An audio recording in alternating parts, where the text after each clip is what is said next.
everybody. Welcome to the Macabre Podcast Universe. Verse. And it is the podcast that what? We exist to prove people wrong when they say sequels are never better than the originals. Yes, that is it. And we go through film franchises. We go through things like Mad Max, Marvel, Harry Potter, Shrek, Twilight. And then we come to a series called the DC Extended Universe. And that is what we are currently covering. We've gone through Man of Steel. Question. Yes. Was Extended always Extended Universe since the beginning? Yeah. Why did they do that? I don't know. Okay. I don't know. But it must be like to differentiate it from the comics, maybe. Whatever. Instead of calling it the DC Cinematic Universe, like the Marvel Cinematic Universe. Okay, I feel like it's that. Yeah. We've gone through your favorite movies, such as Man of Steel, Batman v Superman. Then we did Suicide Squad. Thank you. Then we did Then we did Wonder Woman. so we have Man of Steel, which we were kind of lukewarm on. Yep. Then we had BVS, which we were lukewarm on / cold on, but the ultimate cut was a lot better. A lot more to like than but Man a lot of Steel. more to dislike as well. Yeah, but sometimes that makes it a little bit more fun. Yeah. Suicide Squad, about as bad as a movie can get. Uh-huh. Then we had Wonder Woman last week, which was the first one that for me personally, I felt like I can just say with no holds barred, I like this movie. I don't have to add a bunch of qualifiers. It's a good movie. And you sort of were a little more lukewarm on it. Way better than Man of Steel. Yeah. And then today we come to what should be the slam dunk, the calling your shot. This is the Justice League. You have two of the most exciting pop culture characters ever to be created, Batman and Superman, in the same movie. You have a newly dubbed favorite in like the zenith, everything. Months earlier, Wonder Woman had come out. People are crazy about Wonder Woman. You're also adding a classic, Aquaman, and The Flash. You're adding all of these characters. And Cyborg. And Cyborg. Oh, I forgot. And Cyborg. So here we go. This is their Avengers. Here we go. So I know you got a whole long. You've seen this was not your first rodeo. No. This was my first rodeo, and I think that I actually did not hate it. I mean, it's a bad movie, but because you for years told me how bad this movie is. For 4 years. 4 years. And not just you, a lot of people told me how bad it was. It actually made the viewing experience probably as good as it could be for anybody. Sure. Because it is way better than Suicide Squad. Yes. It's not great, but I didn't get bummed out like I have on some other movies we've watched for this podcast. Yeah. I hate it. Yeah. I really hate this movie. And oh man, I'm gonna apologize to you, Jordan, ahead of time because I'm gonna have to do so many Snyder Cut things as we go. We'll probably have questions. Okay, cool. Here's one question. Yes. Are there extra characters in the Snyder Cut? Uh-huh. A lot? Not a lot. Well, no, not a lot. Okay. It sticks to that main amount. There's a couple that are like random, don't need them at all in the movie. And then there's a couple. If you make a movie that's 4 hours, there's going to be a lot you could probably trim. Yes. But then there's a couple that are like, there's no version of this movie that shouldn't include them. Oh, like who? Like Cyborg's mom. That's right. I remember reading stuff about that. Yeah, all of Cyborg's stuff. Yes. They cut from this movie, and that was like a big mistake. Yeah. And even Flash has a pretty cool intro scene, except for there's weird stuff about it that's not cool, but like as a like introduction Micah to hates Flash. Oh, just tell you. I'm not saying the character. I don't really know much about the character. Micah is not an Ezra Miller fan, and I would like to say that I just still think I want to give this guy a chance. He's so bad. He is so bad. He's really bad. We'll talk about it. So, okay. So this movie should be the Avengers. This should be where like everyone shows up to the theater and it makes $1 billion, and it's like, you know what?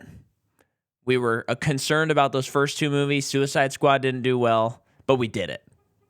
But instead, it is a movie that is plagued with issues, and it is a movie that you would be hard-pressed to find anyone who is a fan of this theatrical Joss Whedon version of the movie. Yeah.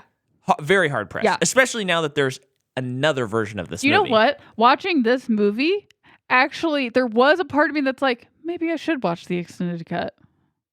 If I did it, it would be at work while I'm working. Yeah. But I was thinking, I think now that I've seen it and now I know, and it didn't bum me out like Eclipse or Genesis did. I think it's like, I think I could half watch the extended version out of curiosity of a completely different movie. So maybe you are someone who's been living under a rock and you're like, what are they even talking about? So let me explain. This movie is directed by Zack Snyder. It's even credited as Zack Snyder, this theatrical version. During the, I think, post-production, Zack Snyder's daughter died. And Zack Snyder stepped away and said, I need to be with my family. Super love that he did that. I think that's a huge thing for someone to do. And when he stepped away, we'll get into a little bit more, but it seems like Warner Brothers was like, oh, good. Really? Yes, which we'll get into a little bit more. Joss Whedon steps up, the guy who wrote and directed Avengers. So this seems like, okay. And he does the reshoots to the movie. We'll get into that a little bit more as well. And the movie comes out, and everybody hates it. Critics, fans alike, everyone hates it. And then Zack Snyder keeps saying things like, well, there is a cut of this movie that exists that I did. And everyone's like, ha, ha, ha, ha, we know, Zack, it's you. And then everyone, like fans and stuff, start like a Twitter campaign, release a Snyder cut. They put billboards up in L.A. They're like, we got to get this done. When a new Warner Brothers executive came on. Wait, like random people took out billboards to get the Snyder cut? Yes, like this group of people. Of money. And then they like would bombard like the Warner Brothers executives. And then finally last year, I think in March, they announced, you know what, we're going to do it. And they did like $80 million of reshoots or something crazy like that, 60 or 80. And then they recut it. And then last March, 2021, the Zack Snyder Justice League movie came out. And it is 4 hours long. And 6 parts. So here's what I will say. I don't like the Zack Snyder Justice League movie, but it is like a 10 out of 10 compared to the movie we watched.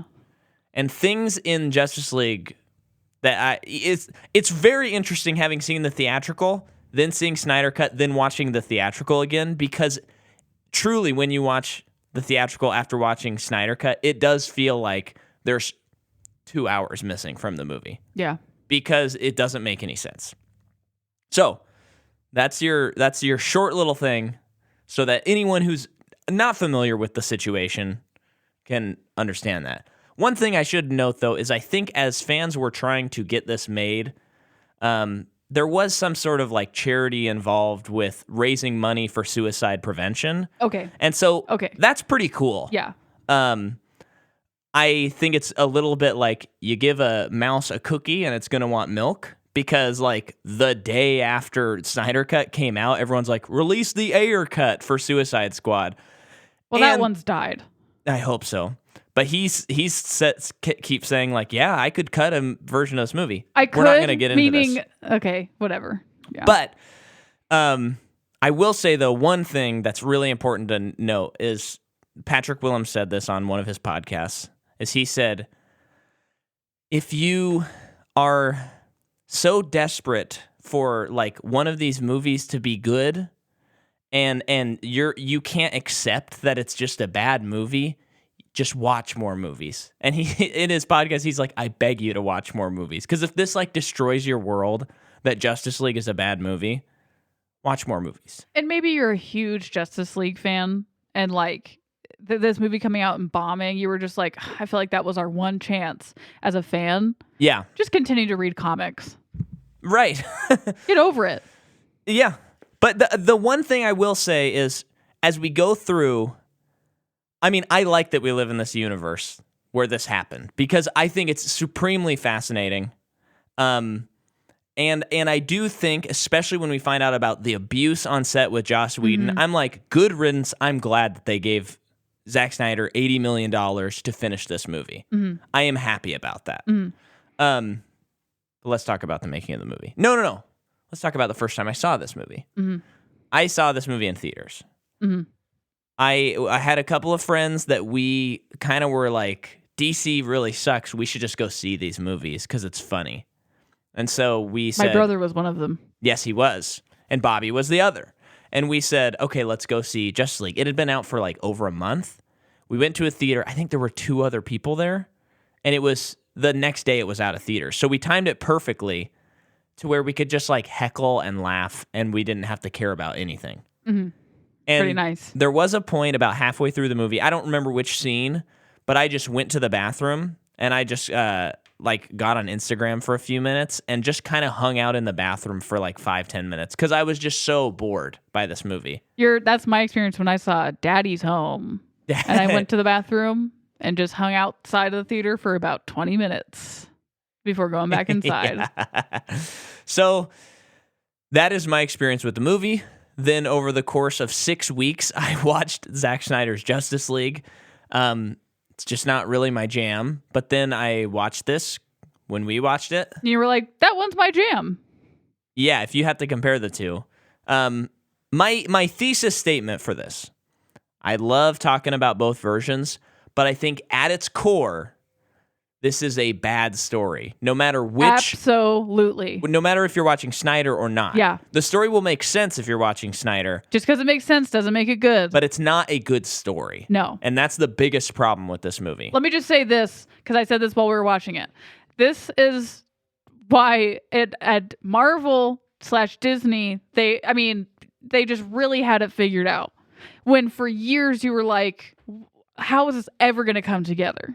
Because they have all of these post-credit scenes of Iron Man showing up, not even him, but just people showing up to other superheroes, and they're like, hey, I got this team. Putting together a team. And by the time we get Avengers, we don't have to spend half, if not more than half of the movie assembling the team. An hour of this movie is the assembly. And it is so boring. It is. I'm not saying they need to emulate Marvel, do exactly how they do it. You could have done it way more efficiently. Also, there was not really any conflict. I know they tried to make conflict, but they did not succeed in creating conflict. It was just like, yeah, we're putting this team together. I don't feel like it right now, but maybe. Yeah. And then later it's like, okay, I guess I'll be a part of it. And that stuff, the conflict and character stuff, even if I don't like it, it is explored in the Snyder Cut. Well, it's better if they have 4 hours to do it. Yes. That would make more sense because they have more time. But a movie that's under 2 hours. Yeah. And it is like you were spending at least half of your movie on this. Not only that, Marvel leading up to Avengers 1, Marvel the whole freaking time until Endgame, they were setting up Thanos or they were setting up Loki. Like they were setting up the big villains in Avengers movies. And even like Ultron, sure, we didn't know who he was leading up to the movie, but because of the consequences of past movies, we don't need to be explained that much about who he is. This movie, another big chunk of it is explaining to us what the big thing's going to be. And it's like, I get it, but this is not efficient. For such a big, epic movie, I prefer going into it like knowing what to expect in that way because it's going to be so epic. Well, and one thing that they really messed up, having seen both, is in this movie, Steppenwolf is the bad guy. And he mentions, I think once or maybe twice in this movie, like, for Darkseid. Now, if you're not a comic book person, you have no idea what that means. You're like, oh, is this a Star Wars connection?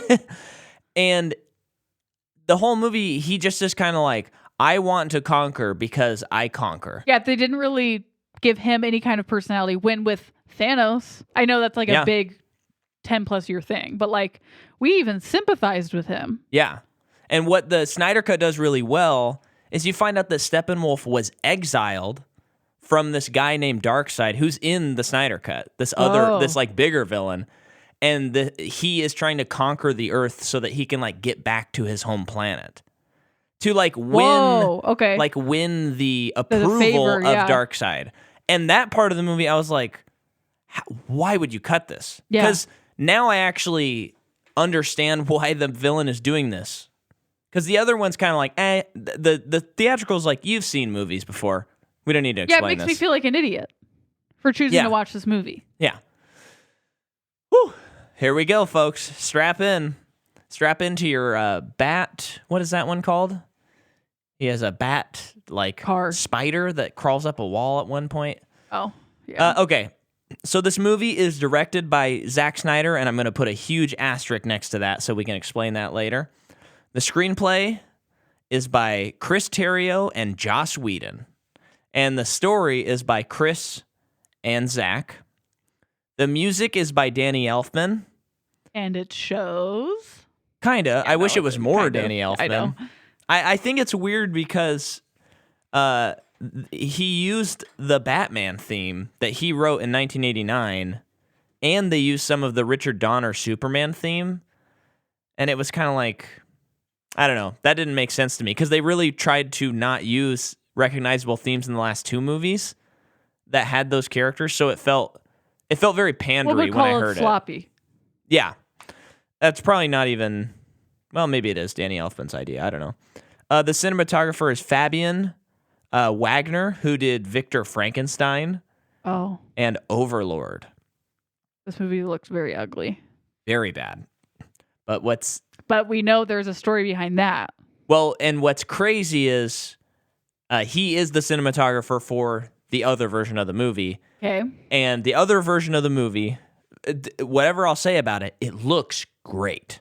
I'm sure it better look at least as good as BVS. It looks maybe better than BVS. Cool. I mean, it looks fantastic. Yeah. And I love the huge aspect ratio, the 70 millimeter big. I like it a lot. I think it works really well. But the coloring and the lighting on the Snyder Cut is like, oh, this looks good. This looks like a movie. This one is like everything's overlit. Mm-hmm. Everything is not, it's like flat colorful. It's not Guardians of the Galaxy colorful. Mm-hmm. It's just kind of like, I don't know. It looks very bad. I think you said we were watching that it looks like TV. Yeah. It looks like a guy who's directed countless episodes of TV just did that, and he didn't do like movies. The other thing is you can see comparisons of same shots in both versions, and like there's this great shot comparison where it shows Ben Affleck and Alfred talking, mm-hmm. and the Whedon one, it's just you can see everything in the room. There's no character at all. Mm-hmm. The Snyder one, there's like darkness and shadows, yep. and you're kind of like, ooh, this is moody. Yep. Now, it may not be the mood that I want in a Batman movie, but at least it's something. That's what I got to give. Well, isn't that part of the cinematographer's job is to like set the feeling? Yeah. It is. Thank you. We finished the episode. Okay, so the movie comes out November 17th, 2017. The budget... The year we got married. Yes. The budget of this movie is $300 million. Whew. Is that after reshooting? That's reshoots, yeah. And the domestic gross of this movie is 229. And the worldwide is 665. They maybe made money, but that's a flop. Yep. A movie with Batman and Superman in it should make $1 billion.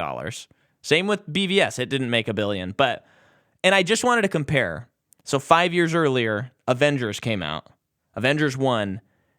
And domestically, it made $623 million. So it made more than twice the domestic total of this. Oh. And worldwide, it made $1.5 billion. Yikes. So that's what it should have done. Now, take a time travel back with me.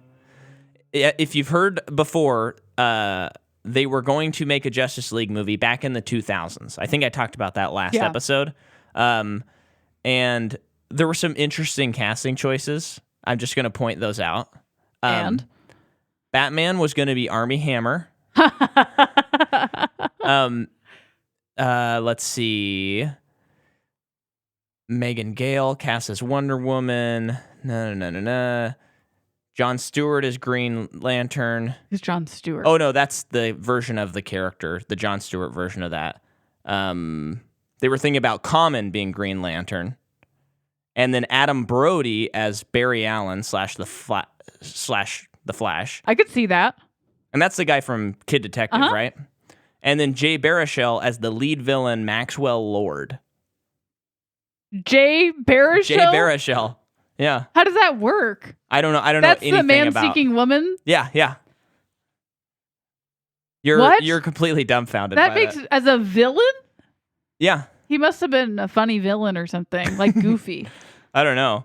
But in 2007 and 2008, if you'll remember, folks, there was a writer's strike and the movie was put on hold. And then after that, the budgets and then the calendar and everything, it just fell apart. Yada, yada, yada.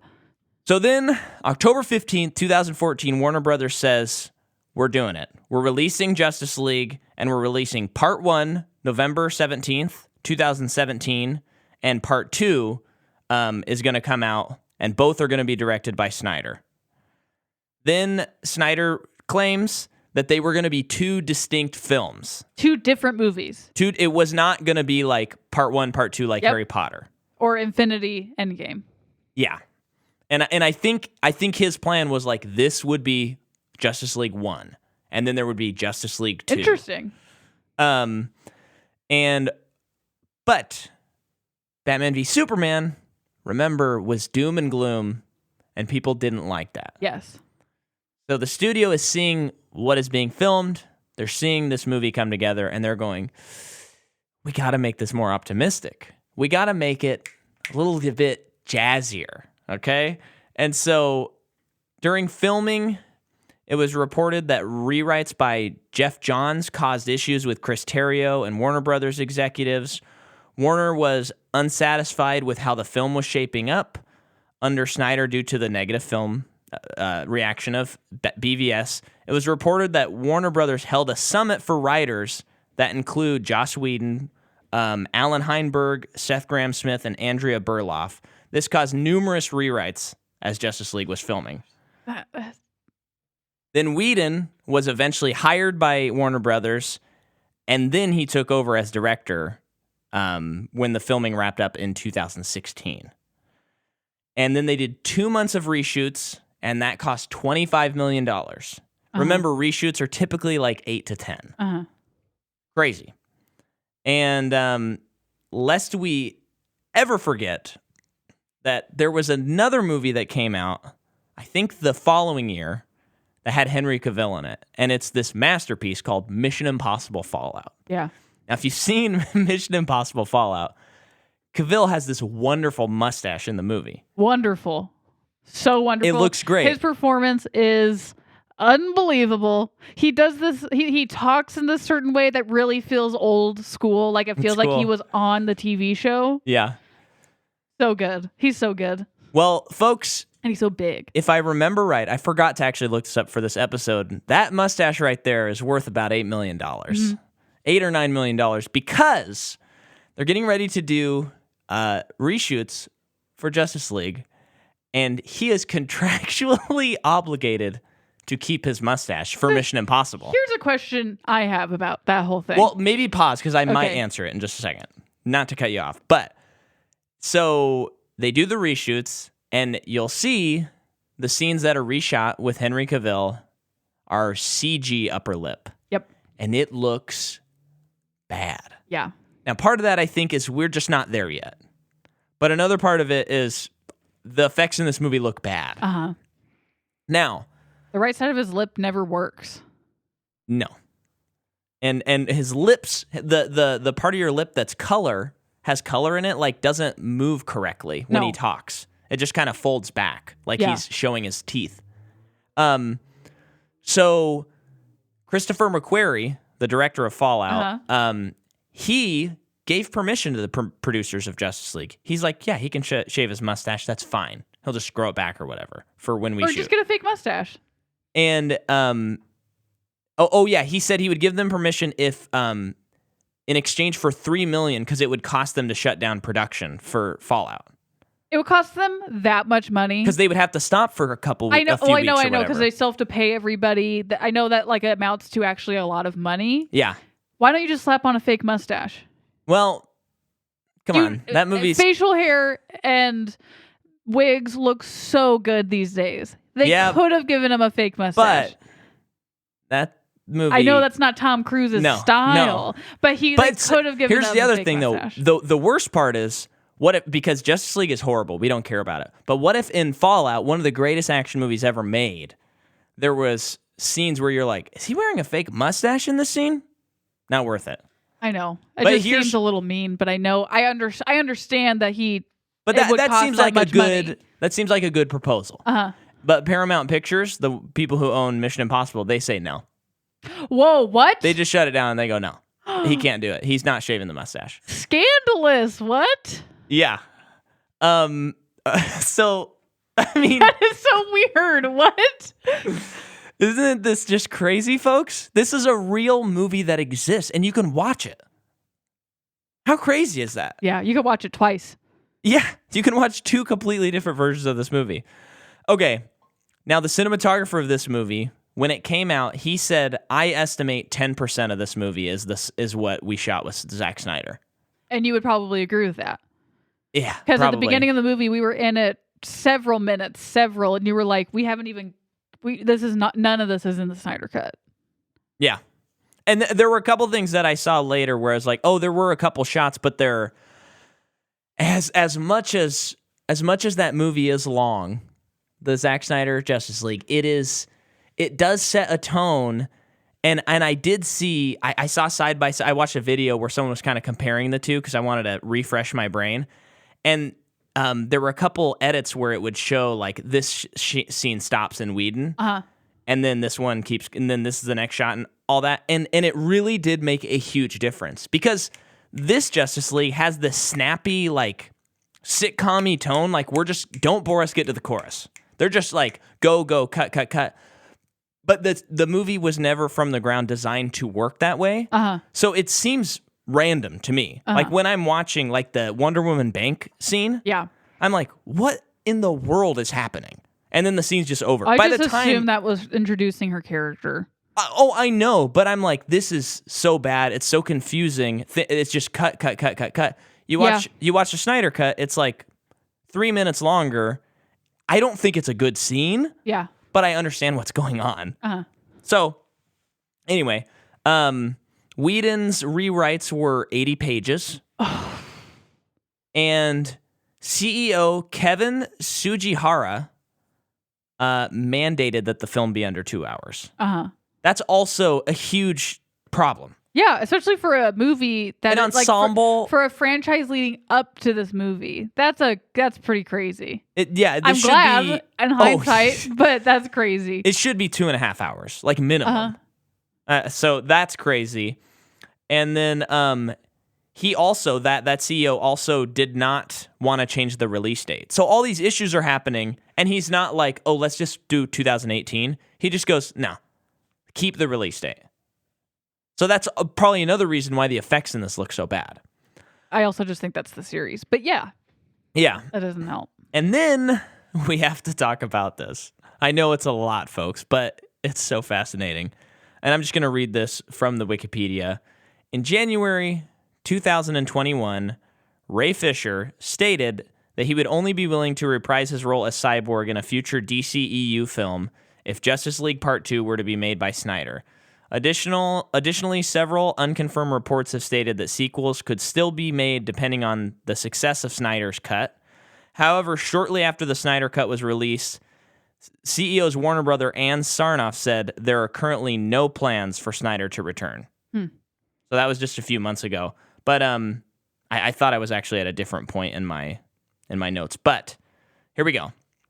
In July 2020, Ray Fisher, that's Cyborg, He accused Whedon of showing, quote, gross, abusive, unprofessional, and completely unacceptable behavior toward the cast and crew of the film, even going so far as to invite Whedon to sue him for slander if it was untrue. Mm-hmm. A virtual panel, okay, So they Warner Brothers did an investigation. I can't remember if it is, if it's concluded or not. I don't remember. But Jason Momoa had this to say about it, quote, the shitty way we were treated on Justice League reshoots, and saying that serious stuff went down. So he was saying... What? Oh, I'm sorry. He posted in support of Fisher, writing about, quote, the shitty way they were treated on Justice League reshoots, and saying that, quote, serious stuff went down. They meaning Ray Fisher?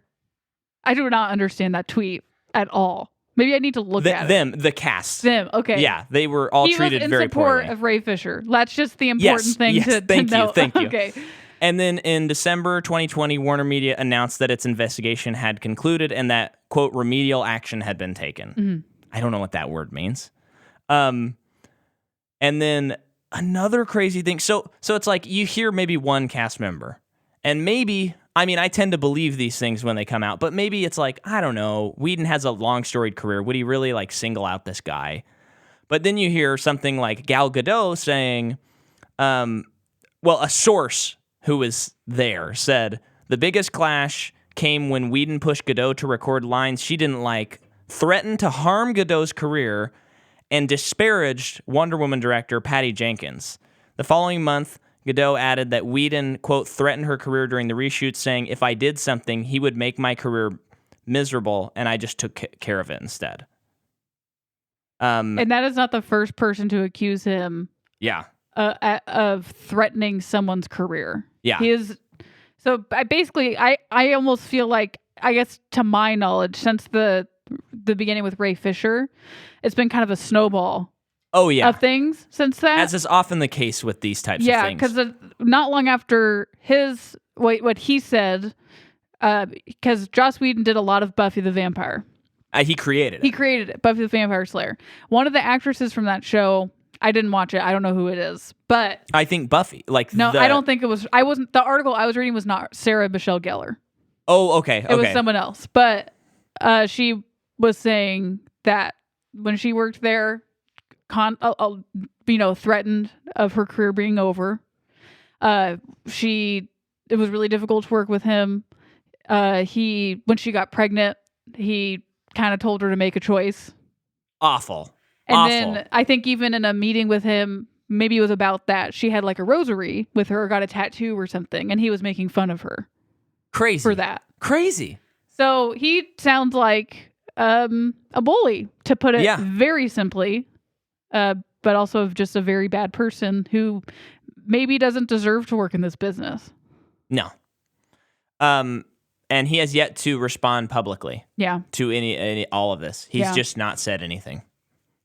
I hope he doesn't get any more projects. And you know what? Again, I will say it.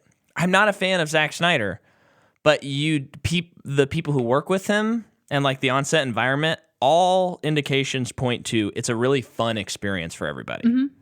So, got to give credit where credit is due.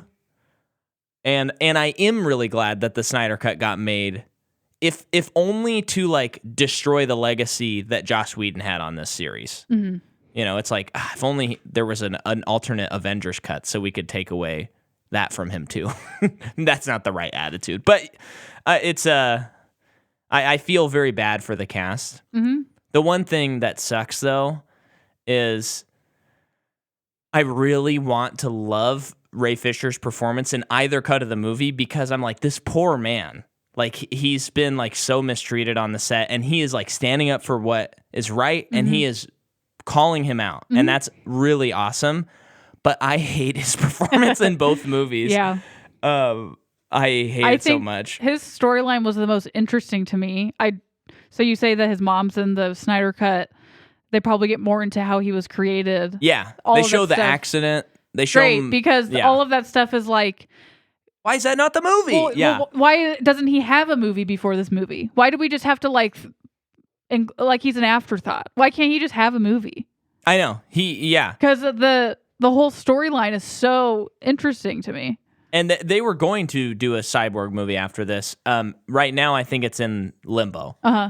You know, I don't know if that means Warner Brothers is like, you told on someone, so we're not making the movie, or if it just like the most movie of didn't these do well. So yeah, and most of these DC movies have not.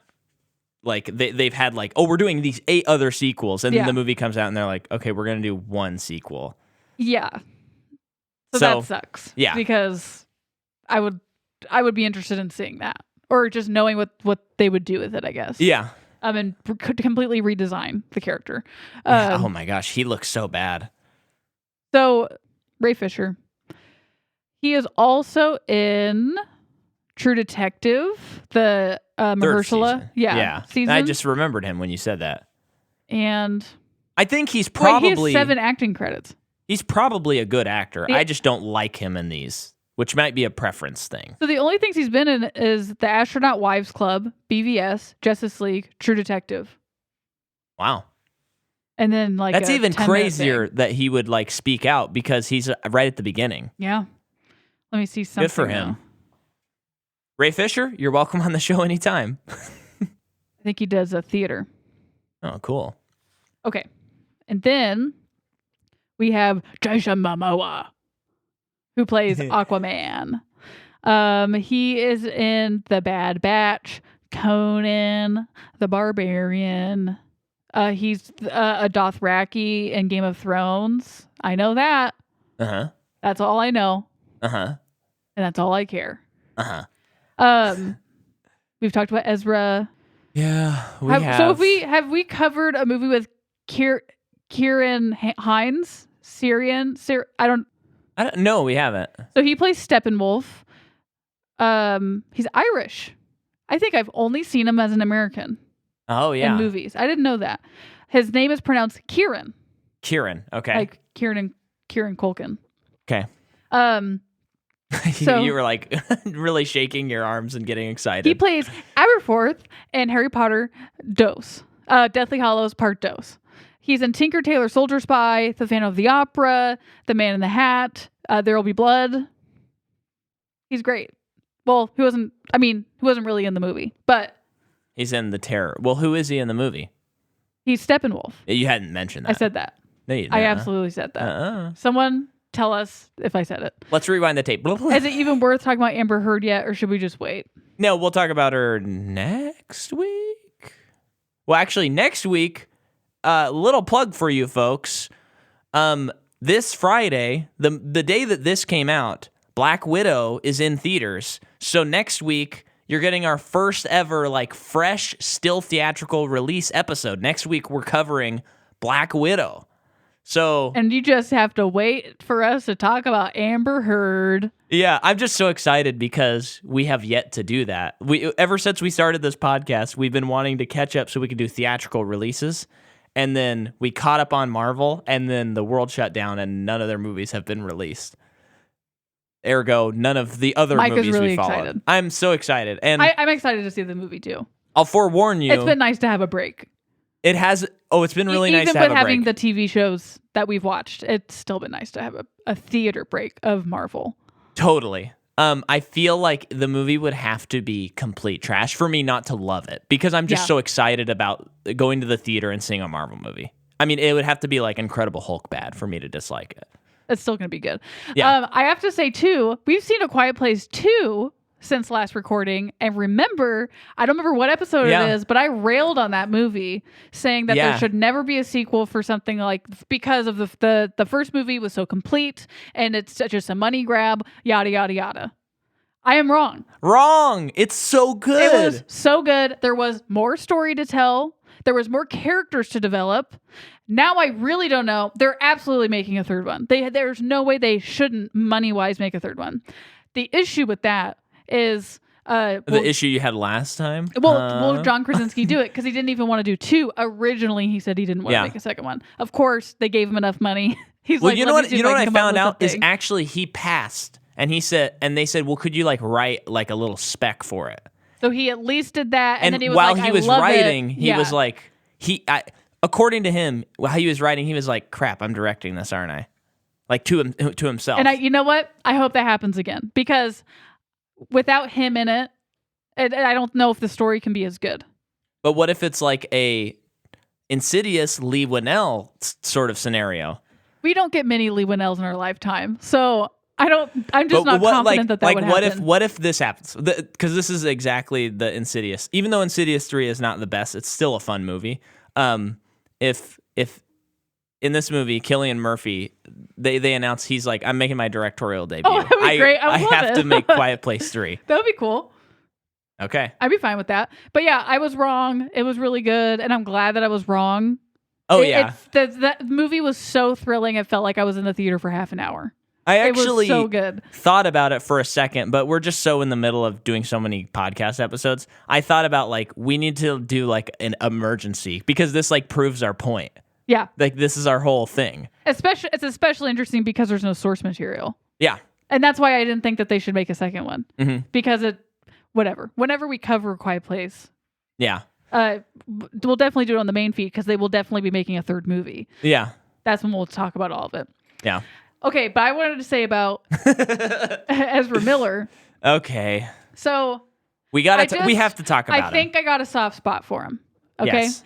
Because I first saw him in Perks of Being a Wallflower. His wonderful performance in Fantastic Beasts 2. I first saw him in Perks of Being a Wallflower, and he was so good. And I'm like, I was so excited. Like, he's new, being everything. He's good in that movie. He is so good. He is also really good, and we need to talk about Kevin. I'm sure. Great director. Terrifyingly good.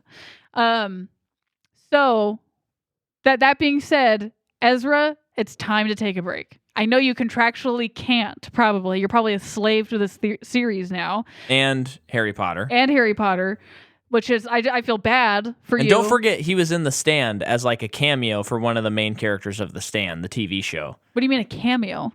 He was like, they didn't announce him until... he was an uncredited? Wasn't he like the trash can man? Oh, that would make sense. And when I read that... He needs to get another agent. Yeah, when I read that, I was like, no. No, he can't be that character. He needs to get another agent. He can... because of how good his performances are in Perks of Being a Wallflower, and we need to talk about Kevin, that has told me he can do something. He is good. He can do a lot. Drama. But that's what he get out of the action game. If he can't take a break, and he's not witty, he's not funny. Get out of there. No, well he's funny in the way of like in Perks he was quirky. Yeah, like that was the time. Like that worked. He's also in Trainwreck and he's weird. He's so bad as the Flash. And again, this is full confession. This is my only experience with this character. Never read a comic book of Flash. I've never seen a TV show with Flash. And this makes me think that the character sucks. I know that can't be true. Yeah. His powers are too cool. Yeah. Oh my gosh. He's so... it's just so funny. And I think I said this on a previous episode, how Marvel, like every time they do a new casting, very rarely do you see the movie and go, that was the wrong casting. And sometimes maybe you think it was a bad casting, and then like 2 movies later, you're like, they really nailed it with that person. You rewatch them and you go, awesome. Love Anthony Mackie. That's an example where it was more the character, but I was like, oh, I don't know about this character. Mm-hmm. And then you rewatch it and you're like, oh, Falcon rules. Mm-hmm. I love Falcon. How are they getting so many characters wrong in this series? Because it's like Batman isn't a good casting, Lex Luthor's not good, Joker's not good, Flash is not good. That's 4 of like the main DC characters, and they suck. You can argue Ben Affleck. I will allow that. Huh? Like the audience, if they're like, no, I really like Ben Affleck, okay. But I think he's pretty bad. Yeah. Do you remember he was going to make a Batman movie? Do you remember this? No. I think after, it was either BVS or, I think it was after BVS. Oh, like in this universe? Which I was excited about this because he was going to write, direct, and star in a Batman movie. And I was like, Ben Affleck does. That's never been done before. A superhero movie written, directed, and acted. That's going to be so interesting. And then he dropped out. And I think there's some quote about how like a friend of his, because, he's had some pretty public alcohol issues. And a friend of his said, if you make this movie, it's going to kill you. You can't make this movie. Really? Because you were going to like drink yourself to death. Oh. And he took his advice. That's good. That's really great. good. Yeah. And then that's how the Robert Pattinson movie started the ball rolling, because it was like, they want to make a Batman movie. And Matt Reeves like, I got an idea. Better be good. It better be. Yeah, so Ezra Miller, I think I just have a soft spot for him. And that's fine. I feel like he'll only continue to be at bad things because he's actually been in more bad things than good at this point, but he's still young. He can still bounce back. And I think you can do it, buddy. And I want that for you. Ezra, if you're listening, it would be awesome if you just like, I don't know, played bass for a band or something. I would just suggest taking a hiatus. Yeah. Write a book. Just sure. Nothing where I have to hear your voice, please. You hate his voice. Well, I don't want to be mean about something that someone just has, but his voice does drive me up a wall. And but beyond that, like for this movie, it's like his delivery, it's the lines, and I know he didn't write the lines. Oh yeah. But it is like everything about a better actor could make some of that stuff work. I gotta say this, though. Jesse Eisenberg is a million times worse because Jesse Eisenberg made choices that he shouldn't have made. I'm still standing behind Lex Luthor being one of the worst top 5 comic books ever. Ezra Miller, to me, it feels a lot like, the comedic timing is not good, but I think a lot of that has to do with the script and the editing, and then obviously I do think that he is miscast as well. But it is like, Jesse Eisenberg, you're just wrong. Ezra, it's okay, buddy. Better luck next time, is how I feel. Yeah. And it's also like, okay, if you're kind of rebooting this universe every time you make a new movie, just make a Flash. If you're making the Batman movie and you just have a different Batman, just do it with the Flash. Just hire get the guy from the TV show. Everybody apparently loves that TV show to an extent and like that. Get that guy or something. Get Ezra bring that guy out of the here. minor leagues. And get Ezra out of Fantastic Beasts, as if Fantastic Beasts could have any improvement. No, I mean, it can't. I think Mamma Mia. I think he's like, wait, hold on. I would like to know how old he is because I think he's just being cast too young at this point. Born Sure. in 1992. He is 29. So I just think, and I mean, that age range makes sense. Like he still looks young and all that stuff. Yeah. But I think it's time for him to do some more mature roles. Yeah, or just quit. There's also an option. Don't quit. You're talented. Maybe consider getting a new manager or agent. You know what? The only project that would excite me, this is the only one that if he was announced in, is if the Safdie brothers said, "Oh, we hired Ezra Miller." They can do no wrong. They can get any. They got Adam friggin' Sandler. Yeah. And Kevin Garnett. Yeah. I know. That's why I'm saying. Yeah. That's the only one that I would say. Remember they're cool. making a show with Emma Stone and Nathan Fielder. Nathan Fielder. I forgot, and thank you for reminding me. Yeah. And hey, folks, if you're listening and you haven't heard the great news, I think you should leave. Season 2 is going to be on Netflix July 16th. Oh, man. Let's stop talking about Justice League and just rewatch I Think You Should Leave for the 5th time. Okay. So the movie begins. And I mean, well, let me make a note here.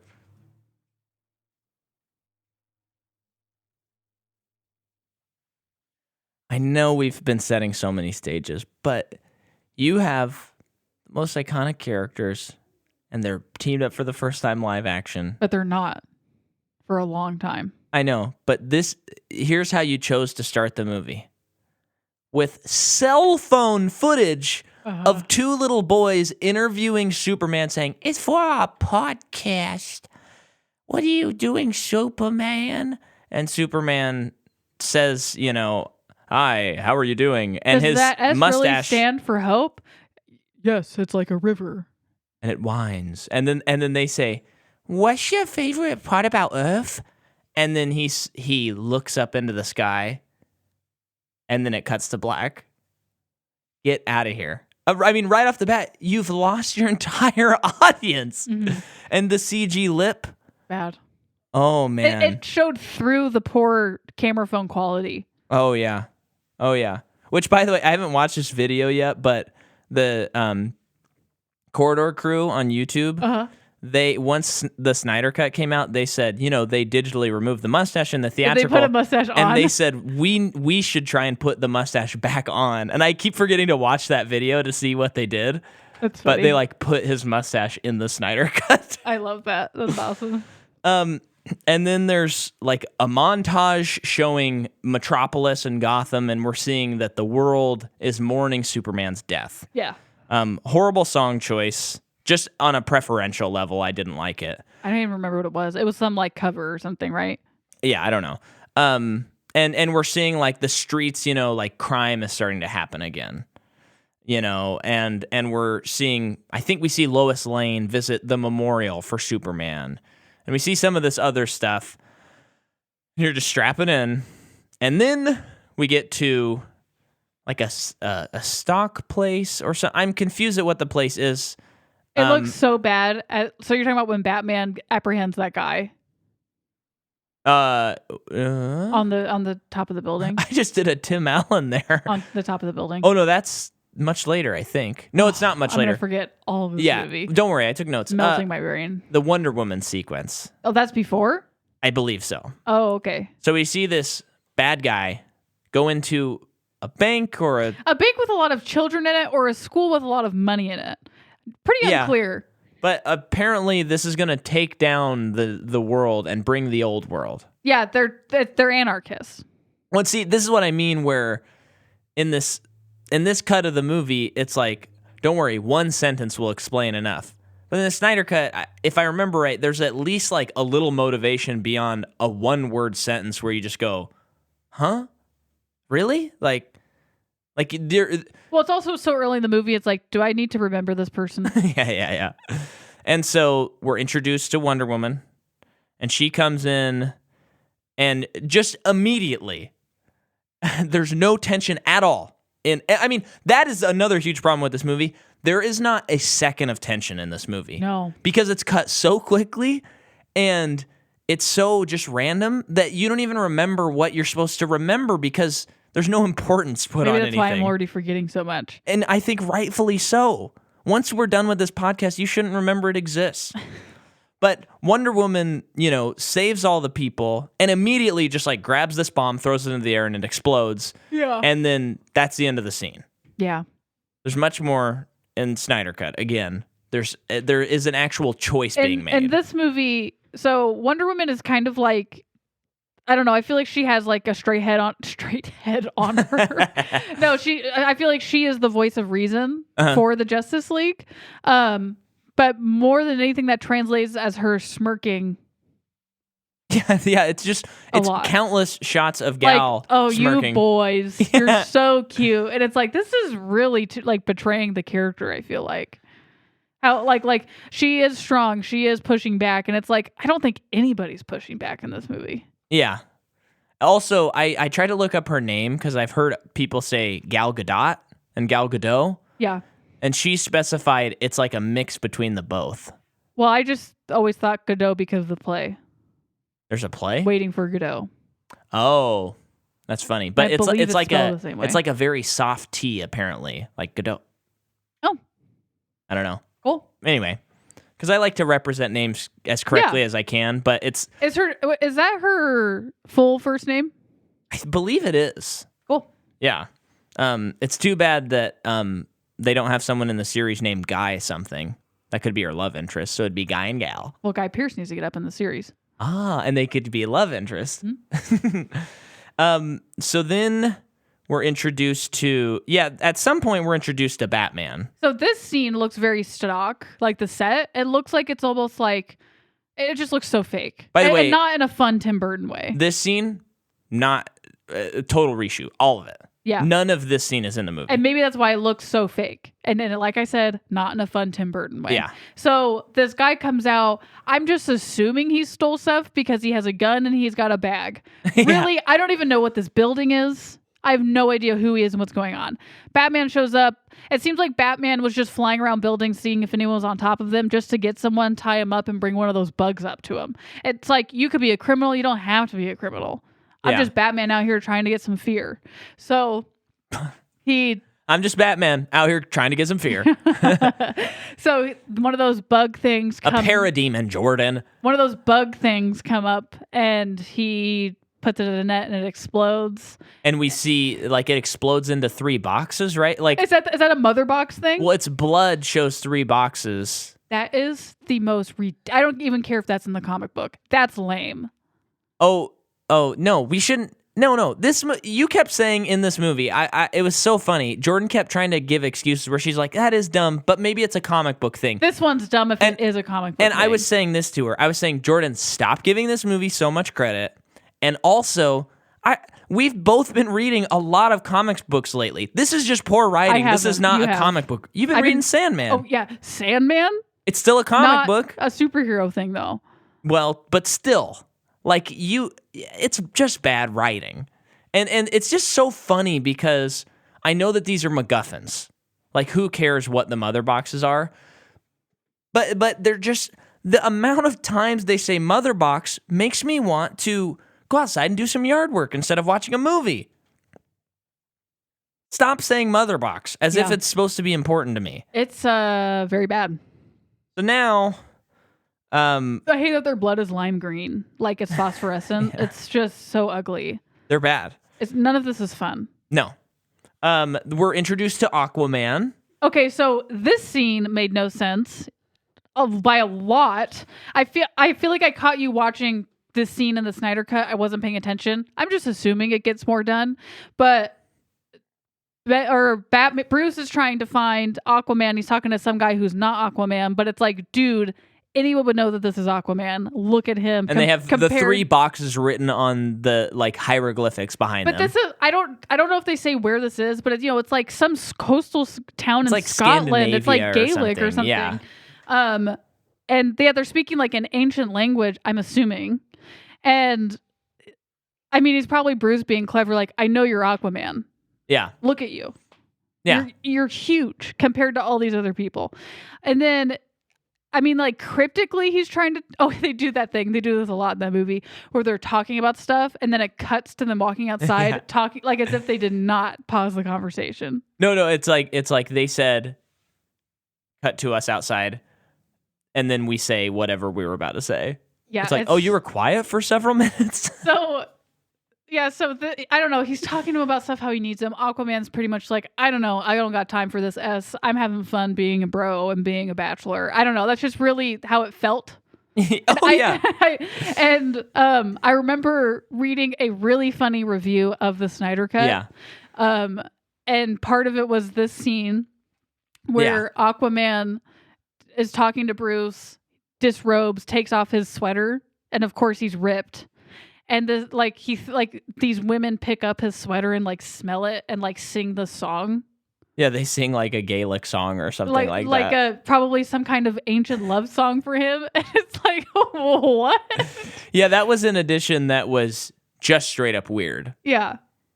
And it was kind of like, okay. It's funny. I don't know anything about Aquaman. I know that he's got a really funny suit in the comic book. Yeah. And it's just some blonde guy. Well, no, go ahead. I think it's cool that they're really trying to make Aquaman cool because of what I've seen. He looks like a square. So it's cool. He should be cool. He talks to fish or the water. Who cares? I think it's all a cool idea. I think... Where am I going with this? I don't know. I just think that they're trying too hard to make him look like a surfer dude. Okay, and here's what's amazing. When we watch Aquaman... Now, this is a David Sims take, film critic for The Atlantic. But basically, the movie Aquaman is James Wan sending Aquaman on a journey to become a nerdy, silly-looking comic book character again. Because it's like, he has to go find his gold trident. He has to, like... And by the end of the movie, he looks like how a comic book character would look. And it's just kind of beautiful that, like, James Wan, his take was not, let's keep making him cool. It's like... Let's stop making him cool. He's Aquaman, and let's make him talk to fish and stuff. Is that a prequel? I don't remember. I feel like it is because he has a trident in this movie. Maybe it's not the same trident. No, he doesn't have this. He doesn't have this. This one's gold, and it's cool looking. Okay. Yeah, I just think they. I mean, it's like the thing that I think we've talked about with Batman. like especially in BVS. Yeah. Like they're just trying so hard to make him so gritty and dark and all this stuff, and it's like, I don't know, can't he just be funny? Which in this movie, Ben Affleck does have a couple of weird one-liners. He's got some zingers. And it is like, no one should ever, I don't know, that never works. Yeah. Ben Affleck as Batman Doing a one-liners, get out of that here. is worse to me. It is as bad as Ezra's million one-liners in this movie. No, you're wrong on that. But it's really bad. Ezra, I think he's my least favorite part about the whole movie. I know he is, Micah. I know he is. I think I would rank him above everyone else. Yeah, he's just so awful. It's so mean. It's just bad. He's sensitive. He's probably a nice person. I don't know, but some people just aren't good at their jobs, and that's okay. He is good at his job. They should get new just jobs. Not this one, miscast. So then, speaking of Barry Allen, which I hate that name, by the way, Flash. and I know that is not the movie. Barry? Barry Allen goes to visit his dad, who is Billy Crudup. And his dad's like, you really got to get off your butt and go do something with your life instead of coming here and hanging out with me. And what is the deal with this series and like all the fathers being the worst fathers for all of these characters? What's funny is Billy Crudup is actually the best father, but he happened to murdered his mother. Yeah. Like he seems to be a very sweet person. I think he didn't actually murder I know, they her, kind of alluded to that. It's not clear cut. Yeah. But they make him seem like such a sweet person, and he's in prison for life. But it's just, I don't know. Anyway, it sucks. And then we're introduced to Cyborg. And so, Cyborg has the coolest story. He does. So is that when his dad is leaving work to go home. And I love that his dad lives in like a really trendy looking loft. But his son is there. Uh-huh. And you do know from BVS that like a little bit of the backstory, tiny bit. Like his son died. He reanimated him using science and the mother box, I guess. Well, here's the thing.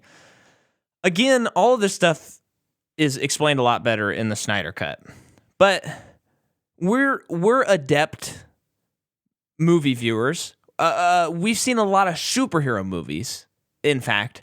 But the fact that they're just throwing at us Flash, Cyborg, and Aquaman in this movie with really nothing for us to latch on to, I know. It is confusing. Yeah. And it makes you, as much as some of the stuff doesn't work in phase 1 of Marvel, it makes you so happy that Marvel said, let's do a Thor, Captain America, an Iron Man, and Hulk, but they didn't really count that. And Black Widow was introduced throughout that. But they spent time to develop the character. So when they came together as a team, it was magic. Well, you know what they've been through a little bit to get where they are. Yeah. This is, I guess that one guy gets fish for people, and then the other kid runs fast and is a nerd and antisocial, or I guess introverted. Mm-hmm. And then you have another guy who died and has been reanimated and is now a computer. Yeah, and that's not really that's explained. All you're introduced to. Yeah. I know, and it's so cool. I mean, the Cyborg character seems so cool. I'm glad that they talk more about all of it in the Snyder Cut. Yeah. Because he just doesn't get his due at all. I think that character, I'm sure, could be much cooler. Not just in the look, but even in the Snyder Cut, it's like, okay, this is better, but it's still not great. Well, it's just crazy because all three of those characters are like pretty big comic book characters. Yeah. So to just slap them in a movie? Yeah, it's crazy. I would be so mad if I was a fan. Yeah. And fans didn't go see this movie, so they showed up and... As they shouldn't have. Or, they didn't show up. Yeah. And good for them. So his son is basically learning new things about himself. He can do literally anything. And he's learning more and more. And he's really bummed out by all of it. Doesn't know how to handle it. Basically is like, maybe I just should have stayed dead. And it's like, please explore those themes. Oh, you don't feel like it? Okay. I guess we don't have to. So then I think this is an exposition dump area where Wonder Woman and Bruce are talking. Yeah. We do have to go to Asgard. I think that happens first. Is it Asgard? No, it's not. Asgard's in. That's Thor. We go to the Amazon. Go to Amazon. We see all the Amazons there. And they've had a mother box since the beginning of it being on Earth. Yeah. What? Yeah. No. Yeah. Oh, I thought you sighed. Oh no. Well, so, I think I'm just trying to think about the scene, and I'm getting stressed. This mother box that they've had for centuries is now moving or something. Like it's about ready to do something. So the Queen Hippolyta is trying to figure out, and then Steppenwolf shows up, ugly, very bad. Yeah, his design. So again, the Snyder design is still not that interesting. I saw the Snyder design though, and it looks way better. Yeah. Well, again, yeah, it's a perfect example where the Snyder design, I still am this character could look cool, and this is almost kind of cool. But this one is this is a PS2 cutscene. Yeah, it's bad. This guy looks awful. And they're detuning the guy's voice and stuff. So I don't know why they hired that great actor from There Will Be Blood to voice him. At least he got a paycheck. I'm happy for him. But it's so bad. And the physics of him are just awful. Yeah. He's so rubbery the way he moves. Yeah. And so he attacks the Amazons, Kills steals the lot mother box. He says mother box 100 times. And then he goes to... He beams away. Atlantis. Yes, next. Yes. And there's no one guarding this mother box. Yeah. But Amber Heard is Ariel, because she looks like Ariel, is there with another guy. I was hoping to get some Patrick Wilson action, but I have to wait. Yeah. I also don't know what the story is on that. But... Yeah, we don't get Orm in this movie. Okay. But... Emphasis, someone's name is Orm. Okay, pretty cool. ORM. By the way, I saw that Conjuring 2 is doing well. Conjuring 3. 3. Yeah. Did I say it wasn't doing well? We were just not interested. No one said. We didn't talk about it. Okay, but I saw a thing that it was doing well, and I was like, dang it. Anyway. But that means the box office. That's good for the box office. No, it's good for the box office. I just don't want to watch all the other ones to get to this one. You could probably just watch it. Yeah. It's on HBO. I know. You could watch it tonight. Really? Without me. Okay. Because it's TV night, and we got to watch another Sopranos. Where are we? I don't know. He gets the dumb box. Amber Heard is like, where have you been, to Aquaman? So, I don't know. I guess we're slowly and barely finding out that Aquaman is avoiding responsibility because he's probably the fish god or something. Or Trident. He's probably Trident. Here's something crazy. Not Trident, Poseidon. Here's something crazy is they have this big fight in this Atlantean area with the mother box. He gets the mother box. It looks pretty ugly, I gotta say. Looks very bad. But then Amber Heard and Jason Momoa need to talk, so they form an air bubble and talk. And I think when you're watching this before Aquaman comes out, you're like, is this what the movie Aquaman is going to be? I'm so nervous about the movie, yeah. Because it is already how are they going to do an underwater movie? But then beyond that, are they going to, every time they talk, have to create an air bubble to speak? So you'll just have to find out what they did, Jordan. Yeah. Because you don't know yet.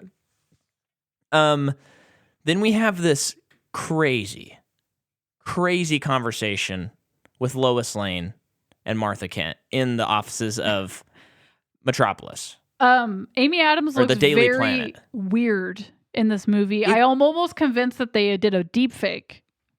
It's a stand-in. The last shot of her... It was not her, right? It couldn't have been. That wasn't her. Please, someone go and watch it. I want to hear if you thought the same thing. The last shot where the camera's, I think it's panning to the left, and she's just in the offices of the Daily Planet, and I think she sits down, and that's it. She starts typing, and she's doing voiceover, and it's so terrible. Yes, that's right. But we have something to believe in again, pretty much is what she's saying. But there's a part where it's the face isn't there, I don't think. It's off. It's weird. It's not her for a second, then it becomes her. Yeah. That being said, this moment that she has with Martha Kent. Yeah. It feels How could you forget her first name? It's written by it feels like it's written by a person who does not have normal conversations with people. Yeah, maybe someone who's abusive on set all the time and only has power. Yeah. Maybe.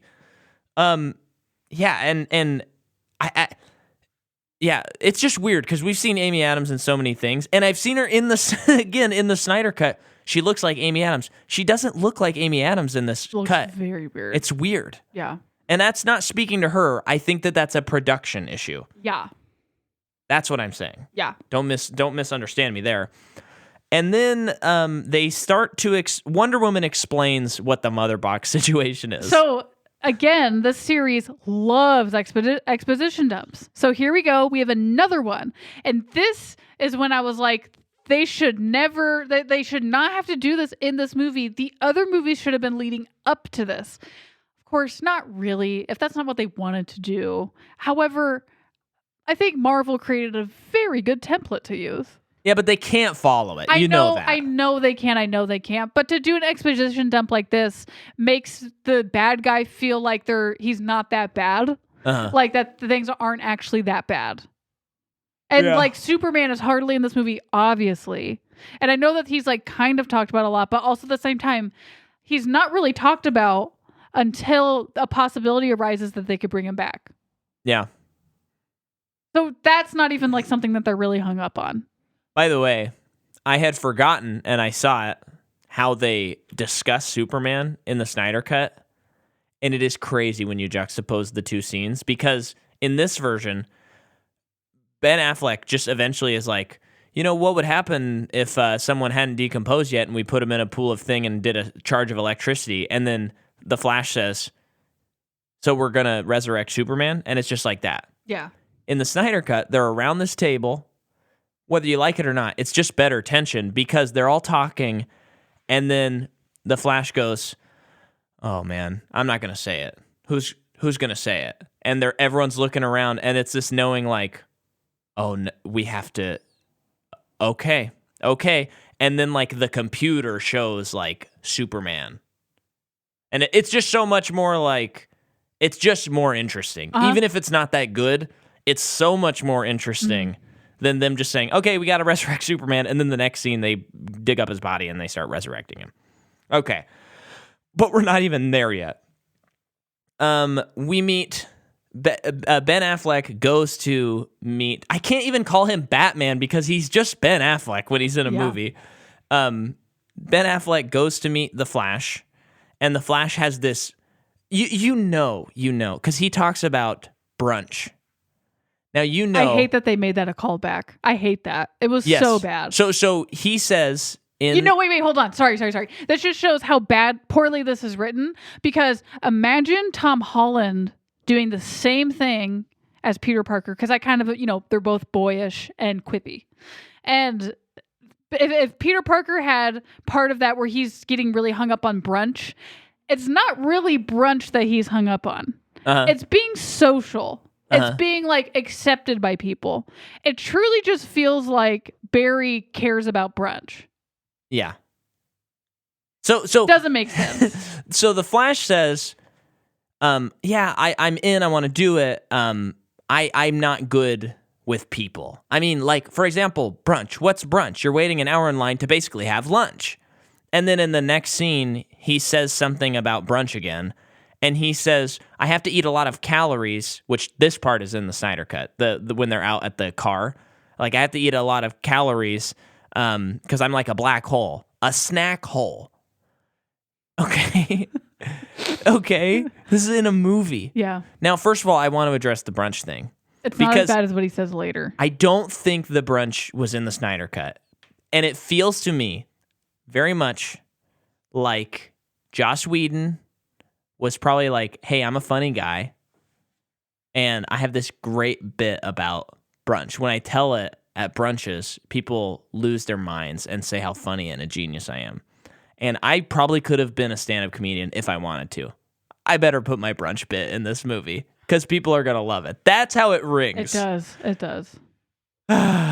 So, Bruce Wayne also says his superpower is being rich, which is really cool hearing that. Yeah, that sucked. There's a couple of weird moments, like that moment, and then later in the movie where Batman says, do you talk to fish? And Aquaman's like, I don't know, where it's like, why Why are you bringing don't up? ask the questions that we ask as the readers and the viewers. Well, again, the I'm Rich is definitely in the Snyder one. I don't think the Aquaman is though, but it feels like you're at a comedy club and someone's like, "What's Batman's power? What? He's rich? Well, That's his when power?" Bruce Wayne says that, it's as if he's saying, "Yeah, guys, I really am as dumb as all those people have been saying." Yeah.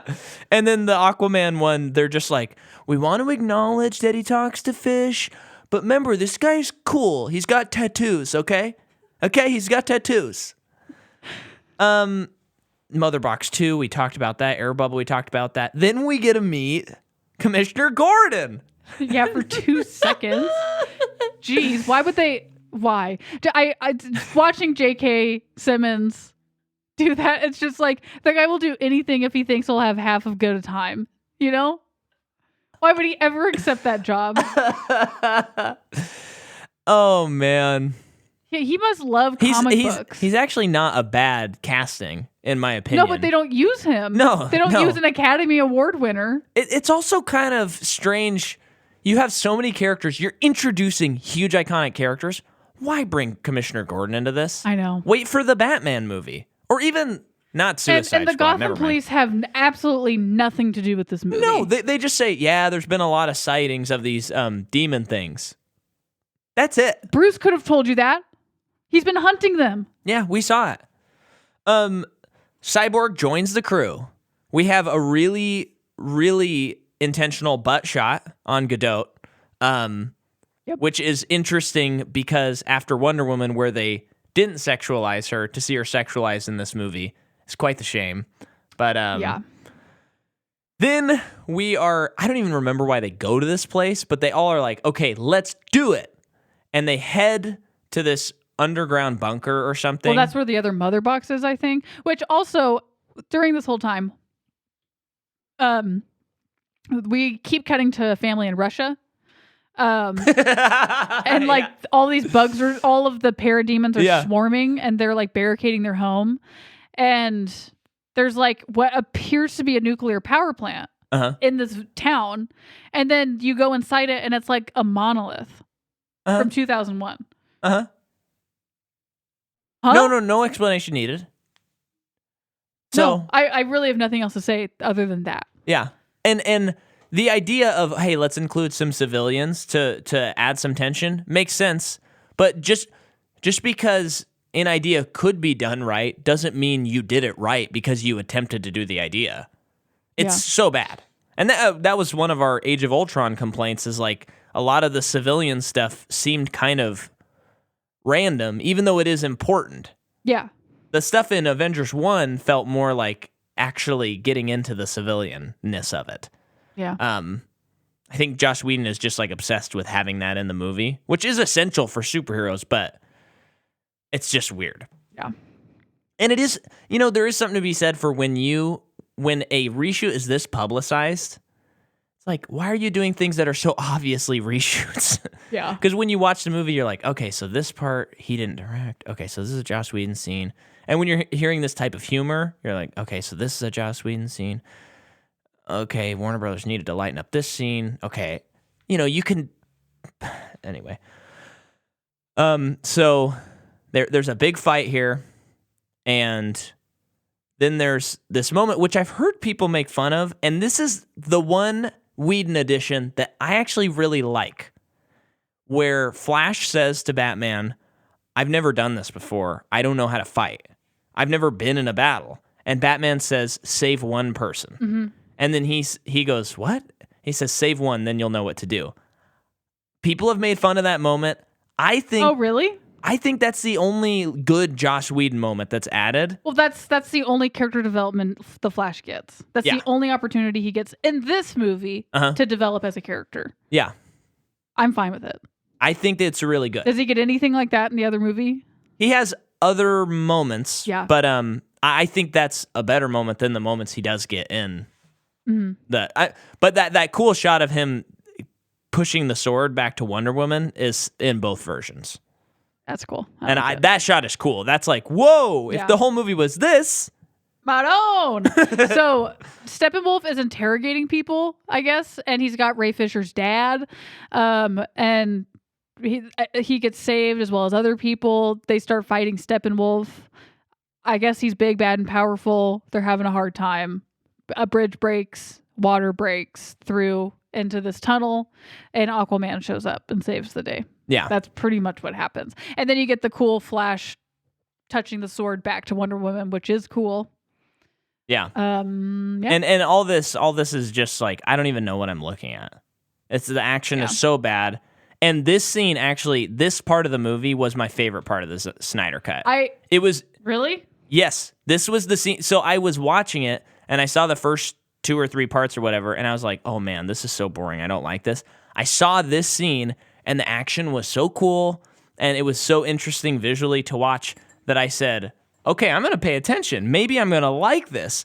And then the next one was the Superman rebirth, and I still hated that. And then I didn't really like the rest. I like that Cyborg can like take over machines. Yeah, that's and cool. Use them. That's cool. I think that's cool. Jordan, which is of course. what he does in this scene with Batman. Oh my gosh, you have such a crush on Cyborg the character. No, they just really threw away a character. I know, it's really a shame. They get to the Batcave, and this is when Barry says, "It's a cave." He says, "It's like a cave, like a bat cave." That's a line in this movie. Yeah. Then they debate whether to wake up Superman. Godot is saying no way, and everyone else is, and Aquaman is not really in favor of it, and everyone else is saying, just doesn't want to be involved. He's basically there because it's like, Mom told me to come, but guys, don't expect anything from me. He's that person in the group project. Yeah, yeah. And then the next scene, they decide, okay, and they dig him out of his grave. They bring him to the old Krypton ship, and then... They need to get rid of that thing. They need to move it to another location. They need to just destroy it. And then Flash needs to build up a charge. The mother box has to go in, and they have to hit at the right time. And they just do it, and it's fine. No issues at all.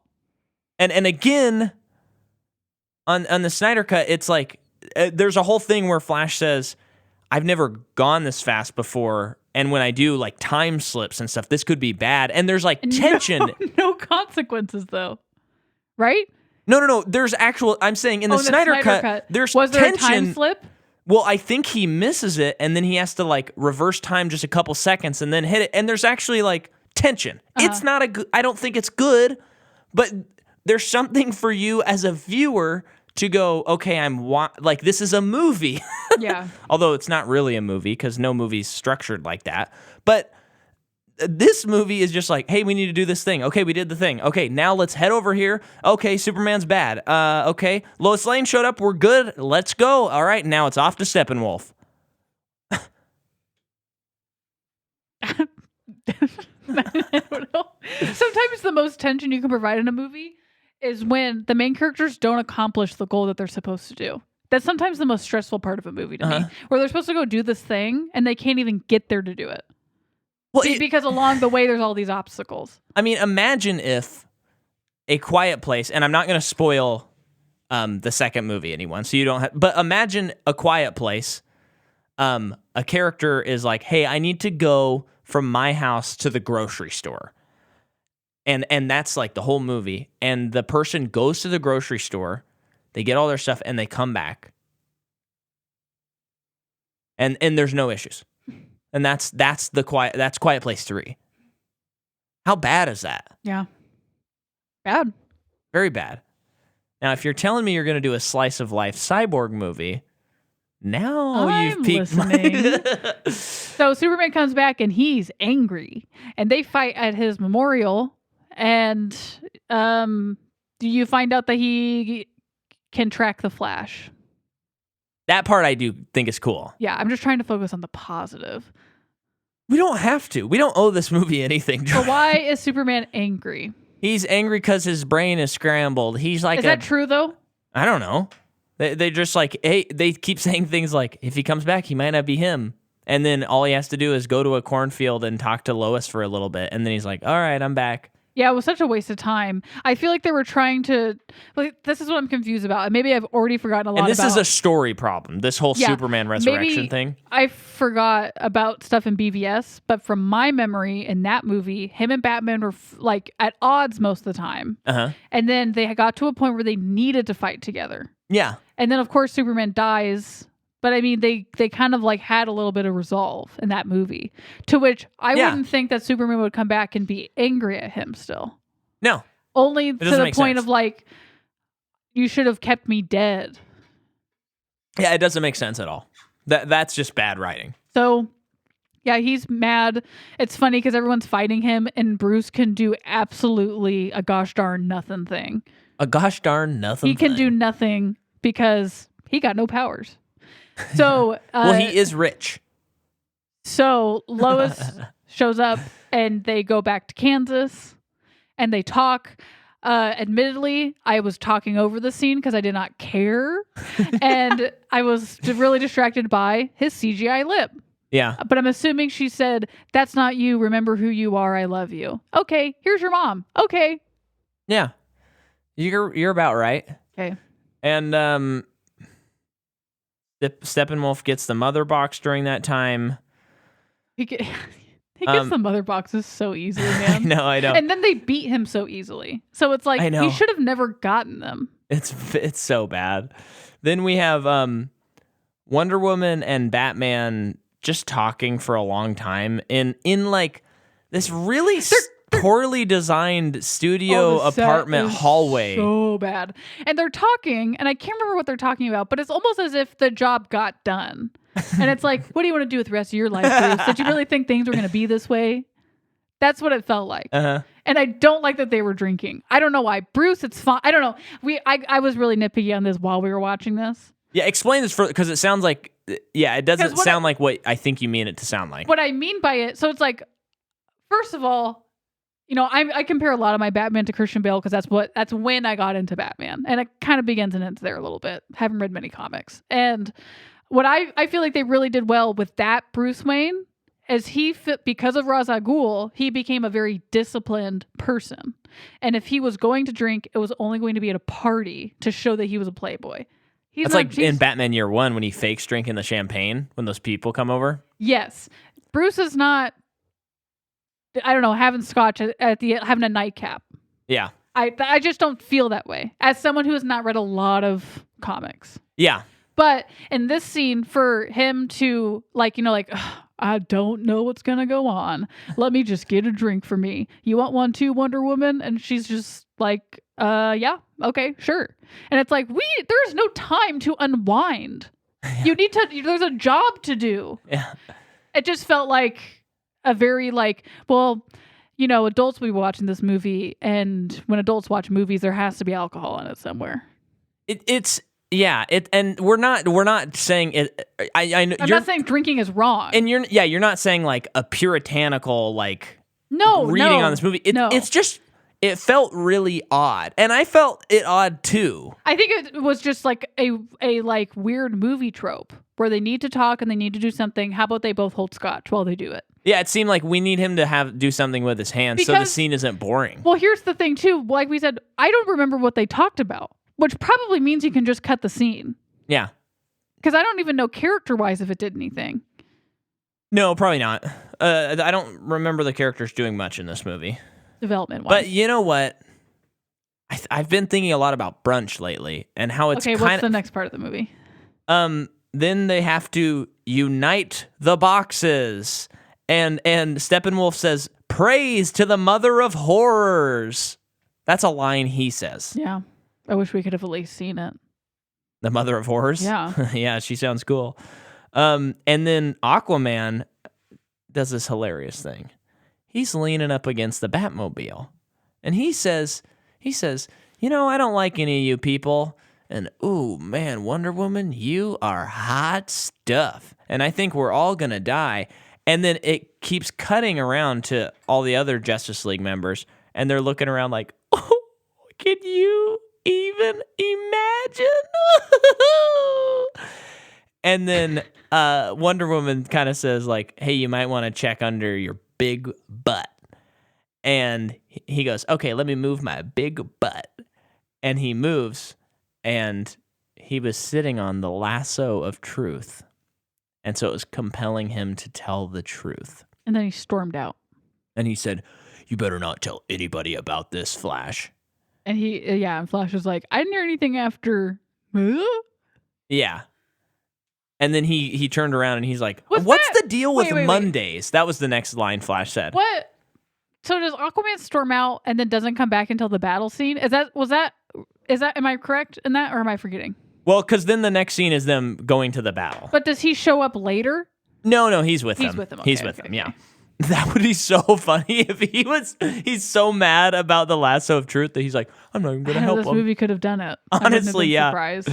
So then we finally get to the big fight. And I do want to a little shout out to our guest from Batman v Superman, Jeremy Eden. I said that I was tired of the Wonder Woman theme, and I stand corrected. They definitely don't use it enough because this movie only used it like twice, barely. Yeah. And they should use it more. So I stand back with you, and I stand corrected. I think the Batmobile sucks. It looks really bad on second glance. Mm-hmm. So you're right on that, Jeremy. If you're keeping tally of when I'm right and you're right, wrong, etc., that's 2 for you. And so this whole fight, this is all I wrote about the entire last 20 minutes. That fight, I said this fight is just utter nonsense. Yeah, it's just flashing images. This is the kind of scene where it's going on, and you're wondering, did I do the dishes? Do I need to do the dishes before I go to bed? No. I'm going to be really tired of this movie. It's taking a lot of energy away from me. Did I turn in that assignment? Oh, there's Superman. Well, what else does it make you think? Well, I just I hope that the movie's probably got like 20 minutes left, you think? I just really would like to read before I go to bed. I mean, but what's the deal with brunch? Is brunch something that it's just you wait an hour to have lunch? In this movie. Yeah. So they are fighting the Russian family. They're a family. I don't know why I keep saying that. The family is fleeing in their truck. And Steppenwolf, whatever he's doing with the mother boxes, it's basically like taking over the town, I think. So they need to go away fast. Flash helps them, I guess. And everyone's fighting Steppenwolf. And it's just really not good because it's like, I'm not even convinced that he's good at his job. Like that he's strong. Because of course he's beating people up. But then everyone else starts beating him up very quickly. And then they pretty much just beat him up. And then they've established earlier that the demons feast on fear. Like one time they establish it. And then Steppenwolf is kind of looking at them like, uh-oh. And then Wonder Woman and Batman kind of go, do you see what's happening? Fear. And then the parademons kill him. And it's the lamest death. The spaceship takes him back. And again, I will say, Snyder cut. It's way too long of a scene, but when they kill Steppenwolf, it's very cool. Is it because they're fighting graphic? for a while. Is it graphic? Oh yeah, in a good way. Yeah. They're fighting for a while, and there's a portal behind Steppenwolf where Darkseid is watching what's happen. The big bad guy. What does he look like? Wonder Woman jumps. He looks a little bit like, oh man, I wish he looked cool. Okay. I mean, he looks like a big bad guy, literally like an 8-foot tall bad guy. Okay. Wonder Woman jumps in the air, and they like hit. I think Superman like punched him back, so he's about to fly through the portal, and then she cuts off his head, and his head goes flying into the portal, and then the portal shuts. Whoa! And so then the head just like rolls over to Darkseid, and I think he just like steps on his head or something like that, and is like disappointed or something. It's pretty cool. Yeah, that part was cool, except for every time. I did want to show you the scene, but it's too hard to scrub through on HBO. But it's like a 2 or 3 minute scene, and I'm not kidding you. Every time it cuts to Wonder Woman, it goes, ah! And then it goes slow motion. Then it's like da da da da da da. Ah! Yeah. I thought you just said you were wrong. That's not her theme though. Her theme is it's a different thing. No, it's like I know what her theme is. It's the guitars. Yeah, it's this like female. Were you just doing the Nope, I was doing her theme. Do it again. No, I'm not going to. Whoa, my mic just went down. We gotta be done talking about this. Yeah. Okay.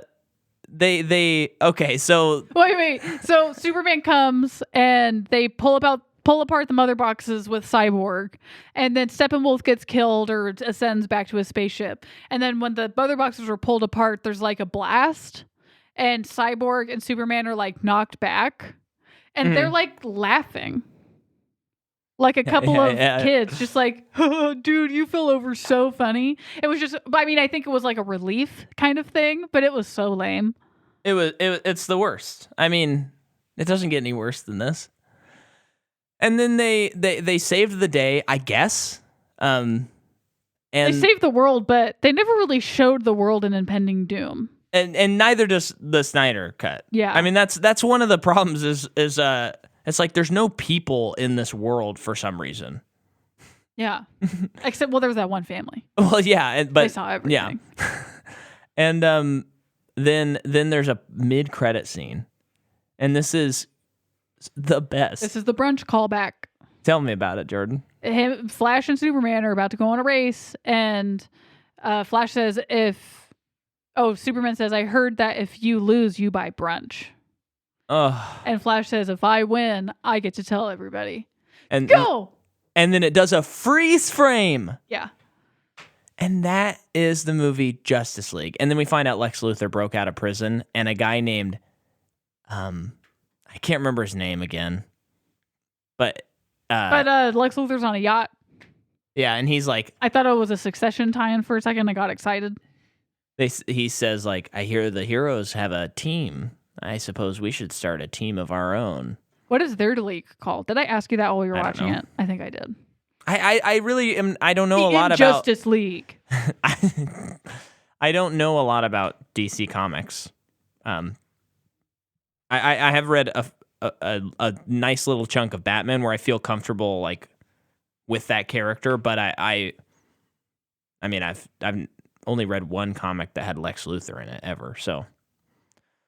Well, maybe two, actually. I think he's in Dark Knight Returns. Anyway, very bad. Yeah.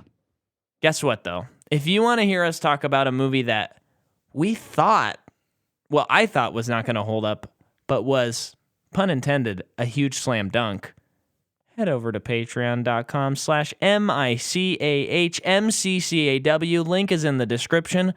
This month, we're talking about a movie that has two top-billed people, Michael Jordan and Bugs Bunny. It's Space Jam on Patreon. And next month, it's going to be Space Jam: A New Legacy. So sign up for as little as $3. You'll hear us rave about some fun stuff. And those Patreon episodes come out every first Wednesday of the month. So if it's not the first Wednesday yet, then it'll be next week.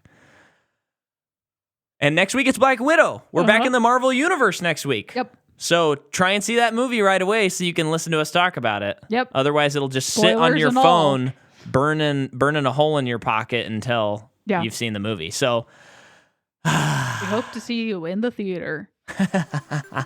Bye.